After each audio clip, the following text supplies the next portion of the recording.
जय हिंद बच्चों, आइए हम आज जानते हैं बायोडीजल के पेड़ के बारे में। क्या है बायोडीजल?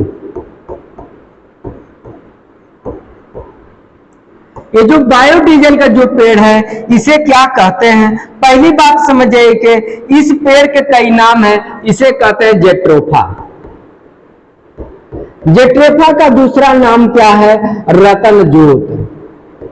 दोस्तों, अगर रतन ज्योत है तो यह ऊर्जा के श्रेणी में आता है। तो अगर हम जानते हैं अगर ऊर्जा की श्रेणी में अगर देखा जाए तो यह कौन सा गैस के रूप में आता है, किस ऊर्जा के रूप में आता है? तो इसे कहते हैं दोस्तों नव्यकरणीय ऊर्जा के रूप में, नव्यकरणीय ऊर्जा के रूप में।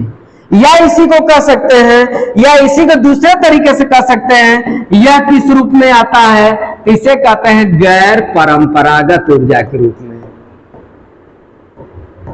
परंपरागत ऊर्जा के रूप में। अब दोस्तों, अगर यह बायोडीजल का वृक्ष है या पेड़ है तो यह कहाँ पाया जाता है? तो पहले नंबर पर अगर पाया जाता है तो यह दलदली इलाकों में पाया जाता है, दलदली क्षेत्रों में पाया जाता है। अगर ये दलदली क्षेत्र जहां भी पाया जाता है दोस्तों, वहां पर क्या पाया जाता है? मीथेन पाया जाता है। तो हमने पिछले वीडियो में बताया था मीथेन का उत्सर्जन वहां होगा जो सड़ जाए, गल जाए, धस जाए और महक जाए, उसे ही क्या कहते हैं? हम मीथेन कहते हैं। देखो ना, याद नहीं होते हैं जल्दी, ठीक है? मीथेन है, ठीक है। अब क्या कर रहा है कि जो सड़ जाए, गल जाए, धस जाए, वह किस रूप में आता है? मीथेन के रूप में।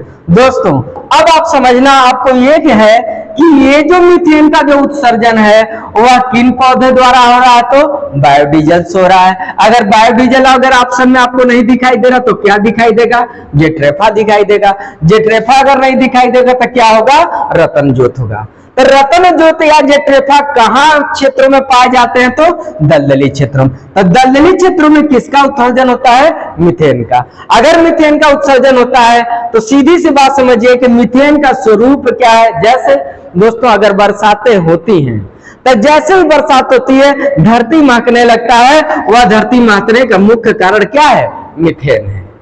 और जितने भी जीव जंतु सड़ते गलते हैं वह किसका कारण? मीथेन है। जितने भी असल फसल सड़ते गलते हैं उसका मुख्य कारण क्या है? मीथेन है। दोस्तों, अगर ये बायोडीजल है तो बायोडीजल के पेड़ को क्या कहते हैं हम? जेट्रोफा।